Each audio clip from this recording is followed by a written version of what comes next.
to 20%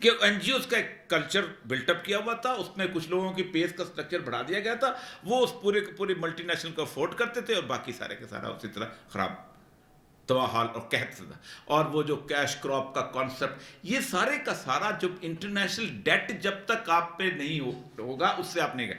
یہ میں 4 ملک ایسے ہیں دنیا کے اندر, اور یہ اس پہ موومنٹ چلنی چاہیے. میں جماعت اسلامی کے ہیڈ کوارٹر میں ہوں کہ ہمیں اس طرح کی موومنٹ جس طرح وہاں چلی ہے. یہ ایک شخص ہے ایرک پرسانس نے کمال کی بات کی, بیلجیم کا بندہ ہے, اس نے ایک آرگنائزیشن بنائی, committee for the abolition of the eligible date, اور اس نے ایلیجیٹمیٹ ڈیٹ کی ڈیفینیشن یہ کی کہ illegitimate debt is the debt which has been contracted for the benefit of the few. وہ قرضہ جو کہ چند لوگوں کی خواہشات کو پورا کرنے کے بنایا گیا لیجٹ. اس سے سب سے پہلے ایکواڈور کھڑا ہوا. ایکواڈور نے کہا کہ جن لوگوں کو قرضہ دیا ان کا گردنیں اتارو, جو مرضی کو ہم تمہارے حوالے کرتے ہیں تم ان سے لے لو. جس یہ ارجنٹائن کھڑا ہوا, اس نے کہا تم نے ان لوگوں کو قرضہ دیا تھا, ان لوگوں کے یہ محلے جا کے لے لو. ارجنٹائن کے بانڈز جو تھے مارکیٹ کے اندر تھے, 85% بانڈ وڈرا کیے.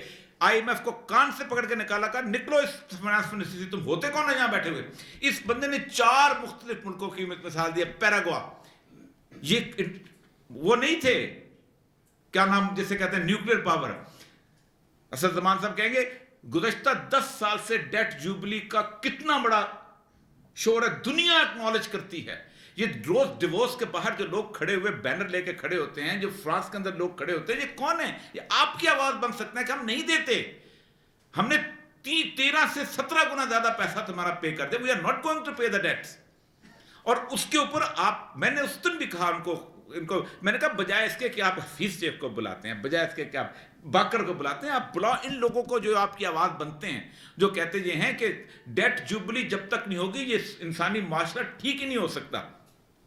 اس کے بعد آگے انٹرسٹ جو ہے, جو انٹرسٹ سسٹم ہے, اس کو تو بدلنا کہانی کوئی نہیں, گھنٹوں کی بات ہے. میں ٹویوٹا کمپنی وزٹ کیا, 3 کام بنیادی طور پہ بینک کرتا ہے. اگر آپ پیپر کرنسی کو نکال دیں گے تو تینوں کام سیکنڈز کے اندر ہو جاتے ہیں. میں آپ کو بتاؤں سب سے پہلا کام جو جس کے اوپر سب سے زیادہ ضرورت ہوتی ہے وہ آپ کا ہوتا ہے جو کنزیومر ڈیٹ, جو ابھی ہم نے دینے شروع کی, شوکت سے شروع ہوئے میرا خیال ہے, اس سے پہلے نہیں تھے. اب کنزیومر ڈیٹ کے اوپر جو ماڈل ڈاکٹر امجد ثاقب نے بنا دیا ہے, آپ سوچ سکتے ہیں. اور کنزیومر ڈیٹ میں آپ بینک کا تو مسئلہ جو ہوتا ہے کہ بینک قرضہ اس کو دیتا ہے جو قرضہ ادا کرنے کے قابل ہوتا ہے. بینک نے کبھی کسی غریب آدمی کو تو قرضہ نہیں دیا آج تک. اور سب سے گندا قرضہ جو ہوتا ہے یہ مائکرو کریڈٹ کا قرضہ ہے. پوری دنیا کے اندر, فرانس کے اندر ایک بندہ بیٹھا ہے, $5000 اس نے جمع کرائے, ہر مہینے اس کو $500 آتے رہتے ہیں. اور افریقہ میں کوئی بندہ ہے, اس کی بیلوں کی جوڑی بھی بک جاتی ہے, اس کی چھوٹا سے 2 مرلے کی زمین بھی بک جاتی ہے. تو اس کے اوپر آپ گورنمنٹ بڑی آسانی سے تقریباً 2,70,00,000 کے قریب آپ کے ٹوٹل جو ہے آپ کے کھاتہ دار ہیں بینکوں کے, اسٹیٹ بینک کے مطابق.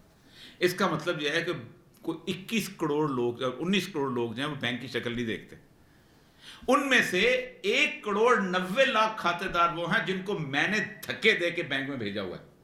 تنخواہ نہیں ملے گی, بینک میں اکاؤنٹ کھلواؤ, یہ نہیں ملے گا. ہمارے بچپن میں, ہماری ایون نوکری کے شروع میں بھی کبھی بینک اکاؤنٹ میں تنخواہ نہیں جاتی تھی فورسبلی. یعنی وہ لوگ ہیں جن کا 10 لاکھ سے اکاؤنٹ کم ہے.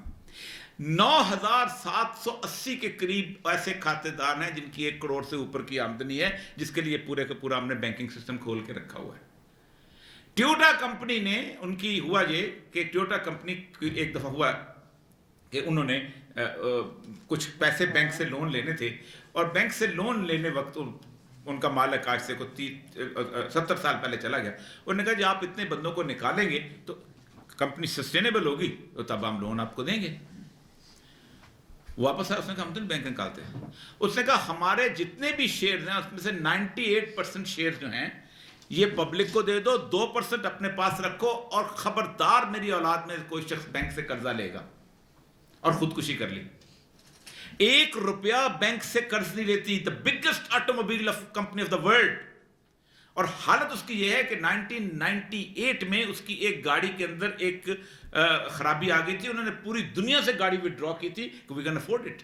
اور آج بھی ان کے پاس سرپلس اماؤنٹ پڑی ہوتی ہے, لوگ کہتے ہیں ہمارا شیئر تم لے لو. اور they have developed a bank. Zero interest rate آپ کو پتا ہوگا کتنا بڑا جیپنیز نے 1999 کے اندر زرپ لے کے آیا, زیرو انٹرسٹ ریٹ پالیسی. وہ کہتا ہے ہم تو انٹرسٹ اگر آپ کریں گے تو ہمارے تو کارخانے نہیں چل سکتے. 40% کے قریب آپ سود دیتے ہیں ایک چینی کے ایک تھیلے کے اوپر. وہ پیسٹیسائڈ والے کو علیحدہ جا رہا ہوتا ہے, تو گنے والے کو علیحدہ جا رہا ہوتا ہے, تو کھاد والے کو علیحدہ جا رہا ہوتا ہے, تو مل والا علیحدہ لے رہا ہوتا ہے, تو 40% کے قریب جو انکم. اور یہ پورے کا تو ایک تو یہ ہے کہ آپ اس کی انویسٹمنٹ کا بڑا آسانی سے ماڈل بن سکتا ہے کہ آپ جو بینک کی بجائے آپ اس کی ایک انویسٹمنٹ کی اپارچونیٹی, جیسے پراپرٹی ڈیلرز ہوتے ہیں کہ میرے پاس اگر آپ آتے ہیں, آپ کے پاس 5 کروڑ روپیہ کہیں سے آ گیا ہے and you want to invest some, میرے پاس ایک لسٹ ہے پوری, میں کہوں گا آپ نے کہاں ایڈجسٹ کرنا چاہتے ہیں, آپ کہیں گے یہاں پر آپ کر دیں, میں اس سے آپ کی پیسہ جو ہے اس کی نگرانی, اس کا مہینے کا کرایہ لے سکتا ہوں, اس سے زیادہ نہیں. یہ جو ایبسینٹی قسم کا سسٹم ہے نا بینک کو, کہ 5 لاکھ لوگوں کے 5-5 ہزار جمع کر کے ایک نواز شریف اور زرداری کو 5 ارب روپیہ دے دیا, تم جو مرضی کرتے ہو, ایک منشا کو دے دیا تم جو مرضی کرو, یہ نہیں. مجھے پتا ہونا چاہیے میرا پیسہ کہاں لگا ہے, اور وہ جو بندہ ہے وہ اس کی مزدوری لے سکتا ہے میرے پیسے کو دیکھنے کی. 2 ماڈل لے گئے. تیسرا آپ کا جو ماڈل آتا ہے وہ آتا ہے آپ کا انٹرنیشنل بینک. اس کے علاوہ اگر تنخواہ کا جہاں تک تعلق ہے, میرا ٹی وی ہے فار ایگزامپل, 250 بندے امپلائیز ہیں, 4 بندے کے لیے 4 بندوں کو وہ بینک نہیں کھول سکتا جو چیک کے حساب سے کام کر سکے.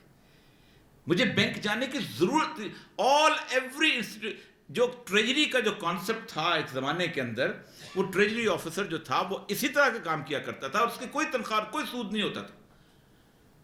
آپ سوچ سکتے ہیں کہ انٹرسٹ ریٹ تو اب کہیں آ کے بلٹ اپ ہوئے ہیں, نہیں تھے. وہ جو کلکتہ میں جو ماڈلز انہوں نے شروع کیا تھا اس میں, کیونکہ دنیا کا کوئی اکانومسٹ ایسا نہیں ہے جو یہ کہے کہ سود کے ساتھ ترقی ہو سکتی ہے کسی جگہ, ناٹ اے سنگل. میرے چیلنج, وہ کہتا ہے جب بھی یہ لگتا ہے اس کے بعد آگے بلٹ اپ.